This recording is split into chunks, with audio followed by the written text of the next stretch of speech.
예, 박근혜 전 대통령이요, 호위무사로 불리는 유영하 변호사를 다시 불러들였습니다. 여러분 잘 아시다시피 박 전 대통령은 지난해 10월에 구속기간 연장에 반발하면서 사선 변호인단, 다 사퇴시켰죠. 이후에 국선 변호인단이 꾸려졌지만 단 한 번도 접견조차 해주지 않았습니다. 사실상 재판을 보이콧해온 거죠. 그런데 지난주 국정원으로부터 36억 5천만 원의 뇌물 받은 혐의로 추가 기소가 되자 곧바로 유영하 변호사를 변호인으로 선임한 겁니다. 이걸 어떻게 바라봐야 될까요? 어떻게 해석해야 될까요? 정의당 노회찬 원내대표 오늘 첫 순서로 만납니다. 노 원내대표님 안녕하세요. 네, 안녕하십니까. 그러니까 이미 국정농단 혐의 22가지로 기소돼서 재판을 받고 있는 거잖아요?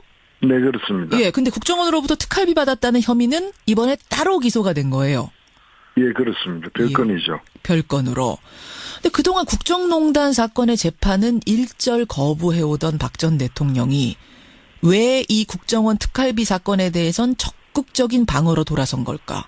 이거 어떻게 보세요? 네, 국정농단 사건에 대해서는 일체 혐의를 부인하고 정치 보복에 불과하다. 예. 자신은 정치적 희생양이다라고 얘기를 했고요. 그렇죠. 국정농단 사건에도 뇌물죄가 적용됐습니다. 예. 그러나 이 뇌물죄는 더 구체적으로 제3자 뇌물죄로서 자신이 그 돈을 직접 받지는 않았다. 사고는 최순실이 치고 내가 뒤집어 쓰고 있다. 이렇게 그 변명을 해왔거든요. 돈의 종착지는 내가 아니라 최순실이다. 이걸 네, 계속 강조했잖아요.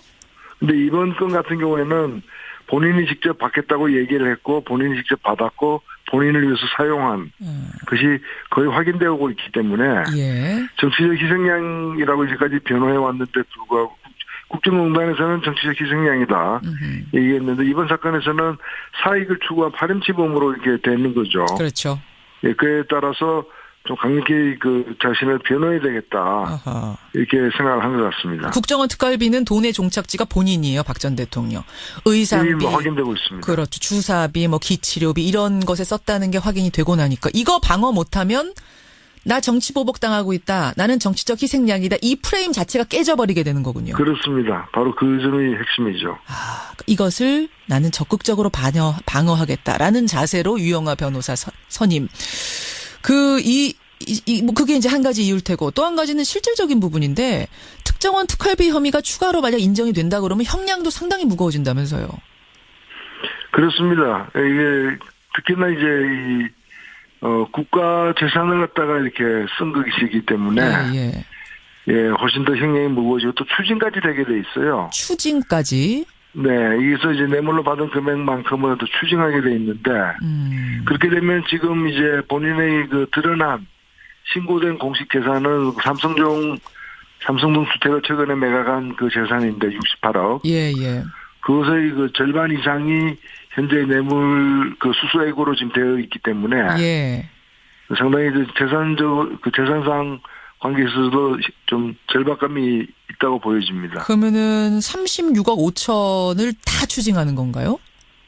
예, 그거는 이제 재판부에서 이제 아직까지 그 판결을 하지 않았기 때문에 두고 봐야 되겠습니다만 기본적으로 지금 뇌물로 받은 것이 36억 5천으로 지금 추정되고 있고요. 예. 사용처가 확인된 부분이 있고 그렇지 않은 부분이 있고 있죠, 그렇죠. 확인 과정에 사실이 있습니다. 예. 그리고 쓰고 남은 돈을 갖다가 그게 얼마고 어디다 보관하고 있는지도 지금 확인이 안 되고 있지 않습니까? 그렇죠. 그러나 이 뇌물의 입구, 얼마나 뇌물을 갖다가 받았는지는 확인됐기 때문에 실제 사용처가 이제 일부 불분명하다 하더라도 뇌물로 적용하는 데는 아무 지장이 없습니다. 뇌물이라는 것만 확실히 밝혀지면 추징을 할 수 있다. 지금 몇 가지를 설명해 주셨어요. 정치적 희생양, 정치 보복이라는 프레임을 지키기 위해서라도 적극적으로 방어를 해야 되고 또 한 가지는 형량에 대한 부분, 또 한 가지는 경제적인 부분까지 다 합쳐서 이번에는 막아야겠다. 내가 나서야겠다. 이 생각을 한 것이다. 사용처 얘기가 나왔으니 말입니다만 36억 5천만 원 가운데 16억 5천만 원은 이재만 전 비서관이 맡아서 관리를 해왔던 겁니다. 의상실 운영비, 기치료비, 주사비. 근데 문제는 20억 원이에요. 20억 원 노회찬 의원님. 정호성 정 비서관이 박 대통령한테 직접 전달했다는 20억인데 직접 전달을 했다는 사람은 있으니까 박 전 대통령 수중으로 들어간 것만은 확실한데 이걸 어디에 썼을까? 이게 현금이라서 이걸 밝혀낼 수 있을까 모르겠어요. 이재만 총무관이 관리한 돈에서 지출됐다고 하는 것에는 얼마 전에 확인되었던 친박 인사들의 총선 출마를 관리하기 위해서 여론조사. 비용으로 5억 이런 건 빠져 있거든요. 예. 그래서 그런 까지 다 합치게 되면 금액은 더 늘어날 걸로 보이고요. 그리고 이 부분이야말로 자신을 갖다 변호사를 세워서 변호할 정도라면, 새로 선임해서 변호할 정도라면은, 예. 박근혜 대통령 본인이 직접 나서서 그 돈이 어떻게 해서 받게 되었으며 어디다 얼마나 썼는지 본인이 떳떳하게 밝혀야죠. 그렇죠. 예, 그래서 본인이 밝히지도 않으면서 변호사를 또 새로 선임해가지고 변호하려고 한다는 건 앞뒤가 안 맞는 얘기입니다. 예. 본인이 지금 밝히지 않고 있다는 얘기는 밝히기에 떳떳하지 않아서 숨길 게 많아서 그런 걸까요? 왜 그런 걸까요? 예, 그야말로 본인이 답해야 될 부분인데. 박근혜 전 대통령 당시에 이 공모범죄에 관련된 몰수 특례법이 개정이 됐어요. 예.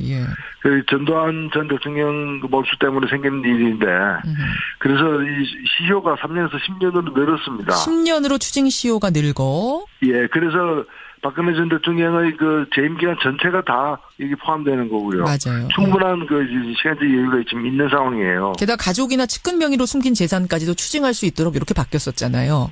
네, 그렇습니다. 예. 그래서 정황을 알면서 취득한 재산이라거나 또 그로부터 유래된 파생된 재산까지도 다 추징할 수 있도록 되어 있기 때문에. 예. 빠져나가기 힘들 걸로 보여집니다. 빠져나가기 힘들 것으로 유영하 변호사 선임해서 적극 방어에 나선들 빠져나가기 쉽지 않아 보인다. 노회찬 원내대표 생각입니다. 알겠습니다. 박근혜 전 대통령 어쨌든 국정농단 사건에 이어서 이번에 국정원 특활비 뇌물상납 사건 2개의 재판을 각각 받게 된 상황인데요. 이 각각 어떻게 흘러가게 되는 건가요? 일단은 별건입니다. 최종적으로 대법원이 이제 판단을 내린 서울중앙지법에서 판단 내린 것이, 예. 기존의 재판을 받고 있는 국정농단 사건의 22부, 형사 22부에서 재판을 받고 있는데, 예.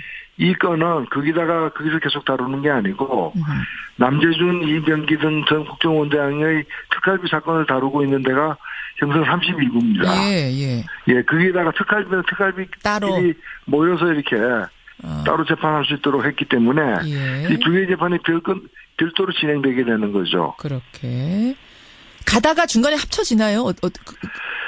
이런 경우에는 그냥 합해질 수도 있지만은, 예. 지금으로서는 그냥 일단은 1심이니까요. 예. 1심에서는 그냥 가게 되고, 이걸 나중에 합산하게 될 겁니다. 예, 1심에서 일단 따로 가고, 2심부터는 합산하게 될 가능성이 크고.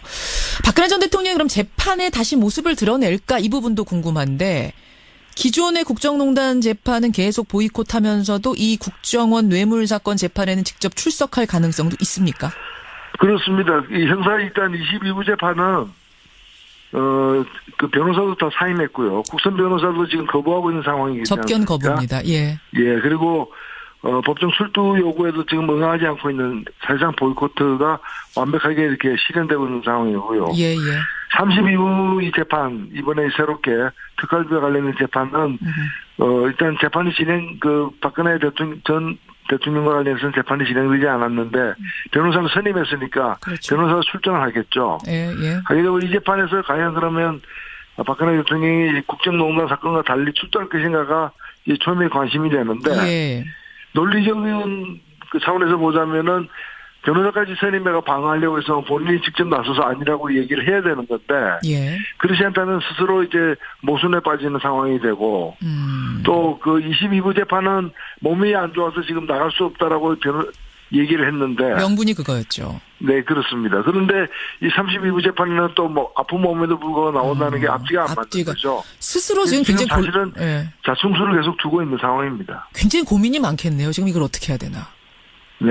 예. 자충수를 둔 것이다. 나을 것 같으세요? 어떻게 보세요? 개인적으로는. 여기도 이제 변호환하고 본인은 이제 아프다는 이유를 이 재판에서는 아프고 저 재판에서는 안 아프고 이럴 수는 없는 거 아닙니까? 그러니까요. 예, 참 딱한 처지가 된 겁니다. 스스로 땅을 파고 있다 저는 그렇게 생각합니다. 아이고, 알겠습니다. 예, 이 사건 어떻게 흘러가는 것인가? 왜 유영하 변호사만 선임했나? 많은 분들이 궁금해하셨는데 오늘 노회찬 원내대표가 명쾌하게 설명해 주셨네요. 고맙습니다. 네, 감사합니다. 예, 정의당 노회찬 원내대표였습니다. 사건의 재판은 일절 거부해오던 박 전 대통령이 왜 이 국정원 특활비 사건에 대해선 적극적인 방어로 돌아선 걸까? 이거 어떻게 보세요? 네, 국정농단 사건에 대해서는 일체 혐의를 부인하고 정치 보복에 불과하다. 예. 자신은 정치적 희생양이다라고 얘기를 했고요. 그렇죠. 국정농단 사건에도 뇌물죄가 적용됐습니다. 예. 그러나 이 뇌물죄는 더 구체적으로 제3자 뇌물죄로서 자신이 그 돈을 직접 받지는 않았다. 사고는 최순실이 치고 내가 뒤집어 쓰고 있다. 이렇게 그 변명을 해왔거든요. 돈의 종착지는 내가 아니라 최순실이다. 이걸 네, 계속 그랬었죠. 강조했잖아요. 근데 이번 건 같은 경우에는 본인이 직접 받겠다고 얘기를 했고 본인이 직접 받았고 본인을 위해서 사용한 것이 거의 확인되고 있기 때문에 예. 정치적 희생양이라고 이제까지 변호해 왔는데 불구하고 국정농단에서는 정치적 희생양이다 얘기했는데 이번 사건에서는 사익을 추구한 파렴치범으로 이렇게 되는 거죠. 그렇죠. 예, 그에 따라서 좀 강력히 그 자신을 변호해야 되겠다. 아하. 이렇게 생각을 한 것 같습니다. 국정원 특활비는 돈의 종착지가 본인이에요. 박 전 대통령. 의상비. 확인되고 있습니다. 그렇죠. 주사비, 기치료비 이런 것에 썼다는 게 확인이 되고 나니까 이거 방어 못하면 나 정치 보복 당하고 있다. 나는 정치적 희생양이다. 이 프레임 자체가 깨져버리게 되는 거군요. 그렇습니다. 바로 그 점이 핵심이죠. 이것을 나는 적극적으로 방어하겠다라는 자세로 유영하 변호사 선임. 그게 이제 한 가지 이유일 테고 또 한 가지는 실질적인 부분인데 특정원 특활비 혐의가 추가로 만약 인정이 된다 그러면 형량도 상당히 무거워진다면서요. 그렇습니다. 이게 특히나 이제 국가 재산을 갖다가 이렇게 쓴 것이기 때문에 예, 훨씬 더 형량이 무거워지고 또 추징까지 되게 돼 있어요. 추징까지? 네, 여기서 이제 뇌물로 받은 금액만큼. 예, 박근혜 전 대통령이요, 호위무사로 불리는 유영하 변호사를 다시 불러들였습니다. 여러분 잘 아시다시피 박 전 대통령은 지난해 10월에 구속기간 연장에 반발하면서 사선 변호인단, 다 사퇴시켰죠. 이후에 국선 변호인단이 꾸려졌지만 단 한 번도 접견조차 해주지 않았습니다. 사실상 재판을 보이콧해온 거죠. 그런데 지난주 국정원으로부터 36억 5천만 원의 뇌물 받은 혐의로 추가 기소가 되자 곧바로 유영하 변호사를 변호인으로 선임한 겁니다. 이걸 어떻게 바라봐야 될까요? 어떻게 해석해야 될까요? 정의당 노회찬 원내대표 오늘 첫 순서로 만납니다. 노 원내대표님 안녕하세요. 네, 안녕하십니까. 그러니까 이미 국정농단 혐의 22가지로 기소돼서 재판을 받고 있는 거잖아요? 네, 그렇습니다. 예, 근데 국정원으로부터 특활비 받았다는 혐의는 이번에 따로 기소가 된 거예요. 예, 그렇습니다. 별건이죠. 별건으로. 근데 그동안 국정농단 사건 뇌물을 갖다가 받았는지는 확인됐기 때문에 실제 사용처가 이제 일부 불분명하다 하더라도 뇌물로 적용하는 데는 아무 지장이 없습니다. 예, 뇌물이라는 것만 확실히 밝혀지면 추징을 할 수 있다. 지금 몇 가지를 설명해 주셨어요. 정치적 희생양, 정치 보복이라는 프레임을 지키기 위해서라도 적극적으로 방어를 해야 되고 또 한 가지는 형량에 대한 부분, 또 한 가지는 경제적인 부분까지 다 합쳐서 이번에는 막아야겠다. 내가 나서야겠다. 이 생각을 한 것이다. 사용처 얘기가 나왔으니 말입니다만 36억 5천만 원 가운데 16억 5천만 원은 이재만 전 비서관이 맡아서 관리를 해왔던 겁니다. 의상실 운영비, 기치료비, 주사비. 근데 문제는 20억 원이에요. 20억 원 노회찬 의원님.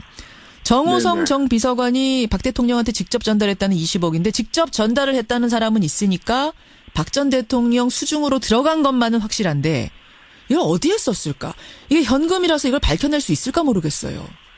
더 추징하게 돼 있는데 그렇게 되면 지금 이제 본인의 그 드러난 신고된 공식 재산은 삼성동 주택을 최근에 매각한 그 재산인데 68억. 예.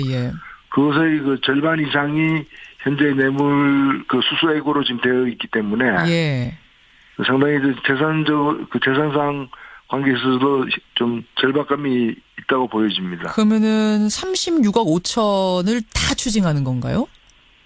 예, 그거는 이제 재판부에서 이제 아직까지 그 판결을 하지 않았기 때문에 두고 봐야 되겠습니다만 기본적으로 지금 뇌물로 받은 것이 36억 5천으로 지금 추정되고 있고요. 사용처가 확인된 부분이 있고 그렇지 않은 부분이 있고 있죠, 그렇죠. 확인 과정에 사실이 있습니다. 그리고 쓰고 남은 돈을 갖다가 그게 얼마고 어디다 보관하고 있는지도 지금 확인이 안 되고 있지 않습니까? 그렇죠. 예, 그러나 이 뇌물의 입구,